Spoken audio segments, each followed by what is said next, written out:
awali dengan podcast yang dilakukan dua orang pria.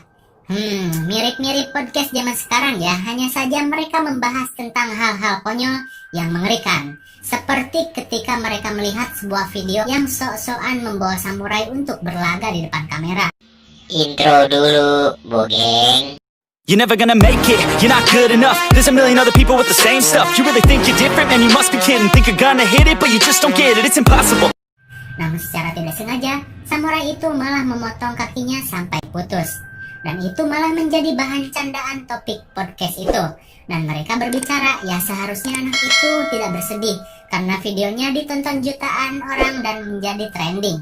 Banyak duit dong, sambil ngakak. Dua orang podcast itu bernama Wallace dan Teddy. Mereka adalah sahabat yang lumayan dekat. Dan singkat cerita, Wallace berinisiatif untuk mengunjungi si anak yang ada di video tadi, untuk diwawancara tentang kebodohannya yang tentu akan menjadi bahan candaan di acara podcastnya nanti. Meski sudah dilarang pacarnya yang bernama Allison karena katanya mencari joke dari kesulitan orang lain itu tidak baik, namun Wallace tidak menggubrisnya dan ia tetap pergi ke sana. Singkat cerita, ketika Wallace sampai di tempat tujuan, ternyata anak itu sudah meninggal, diduga bunuh diri karena sudah tidak tahan dengan dirinya yang hidup dengan sebelah kaki. Wallace merasa gusar karena katanya kenapa ia tidak menunggu 2 hari lagi untuk bunuh diri. Sungguh joke yang ngeri. Kemudian ia menelpon manajernya karena ia tidak bisa mewawancarai orang yang sudah mati. Lalu ketika ia sedang berada di sebuah bar, tiba-tiba ia melihat sebuah catatan di WC yang bertuliskan tentang curhatan seorang kakek tua di pelosok Kanada. Ia mengaku mempunyai sebuah cerita yang bagus untuk di-share dan memerlukan sebuah media untuk meliput kisah yang paling menakjubkan itu. Wallace pun seketika tertarik melihat tulisan itu dan ia berpikir daripada ia kembali ke Amerika dengan tangan hampa, setidaknya ia mendapat sebuah cerita yang menarik untuk dibawa pulang. Lantas ia pergi ke tempat itu dan perjalanan kira-kira 2 jam dari tempat persinggahannya, ia pun menyewa mobil untuk sampai ke sana. Sesampainya di sana, ia pun bertemu dengan seorang pria tua yang bernama Howard Hoy. Dan ia pun mulai menceritakan kisahnya. Wallace pun sangat bersemangat untuk mendengarkan cerita dari Howard. Howard bercerita bahwasannya dulu ia pernah menjadi seorang koki di kapal perang dan pernah ikut berburu hiu legendaris. Namun sialnya, kapal yang ia tumpangi menabrak sebuah es dan tenggelam. Ia pun terapung tidak jelas di perairan gelap yang entah di mana. Di dalam sekaratnya, ia akhirnya menemukan sebuah pulau kecil dan ia melihat walrus atau anjing laut. Walrus itu sangat baik dan menganggapnya sebagai anaknya dengan menghangatkan tubuhnya. Kemudian ketika Wallace sedang asik mendengar cerita itu, tiba-tiba ia merasa pusing. Ternyata di dalam tehnya yang disajikan tercampur obat bius. Dan Wallace pun tak sadarkan diri. Bagi kalian yang datang ke rumah orang asing, disarankan jangan meminum sesuatu yang kamu tidak tahu. Di dalam bayangan Wallace, ia mengingat saat-saat indah bersama kekasihnya, mantap-mantapan, berdua-duaan dan bercanda ria bersama. Dan kali ini berbeda. Ia tersadar berada di sebuah rumah psikopat gila yang akan membuatnya menjadi sesuatu yang mengerikan. Dan ketika ia sadar, ia disapa oleh psikopat tersebut dan memberinya minum. Wallace bertanya, sebenarnya ada apa? Dan psikopat itu menjawab, kau digigit laba-laba brown recluse yang membuat dirimu pingsan dan membuat kakimu bengkak. Untung saja kau sudah diobati. Lalu Wallace tidak merasakan kakinya, dan ketika ia melihatnya, ternyata kakinya sudah dipotong. Wallace yang kaget seperti tidak percaya. Dan memang tentu psikopat yang melakukannya. Laba-laba hanya karangannya saja untuk membuat alasan. Dan pada suatu malam ketika mereka sedang makan malam, Wallace tidak bisa menggerakkan tubuhnya. Ia disuntik lumpuh untuk sementara. Wallace hanya bisa berteriak-teriak saja.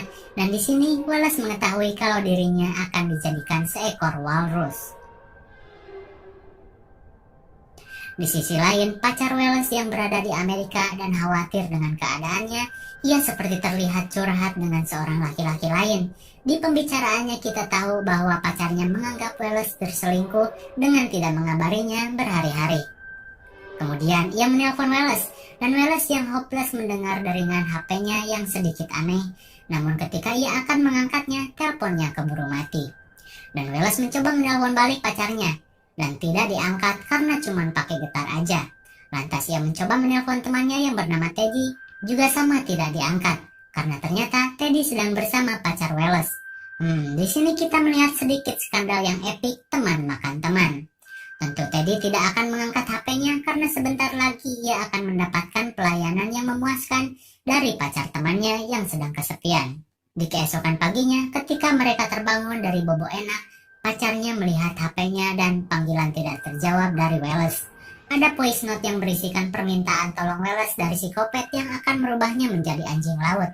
Seketika pacarnya panik dan pergi ke Kanada bersama Teddy. Di sisi lain, Wallace kini sedang dipermak menjadi walrus dengan dipotong-potong dan dijahit-jahit sesuai desain yang tertera. Rancangan menjadi walrus kini dikerjakan psikopat itu, dan pada akhirnya Wallace menjadi anjing laut seutuhnya yang terbuat dari kulit-kulit manusia, dan nyatanya taring walrus terbuat dari tulang betis Wallace. Ia diikat dan diperlakukan layaknya walrus.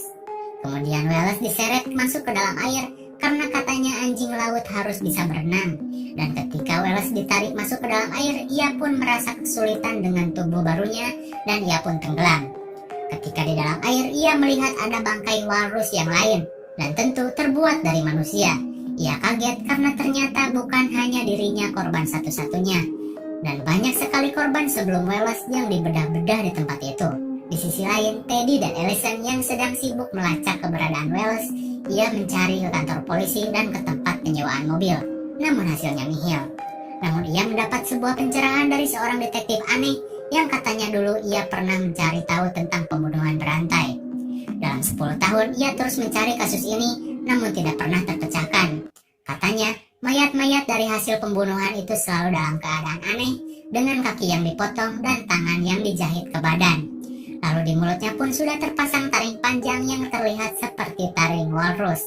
Dan ternyata setelah diteliti itu terbuat dari tulang betis korban. Ia pun kembali akan mengungkap kasus ini bersama mereka berdua.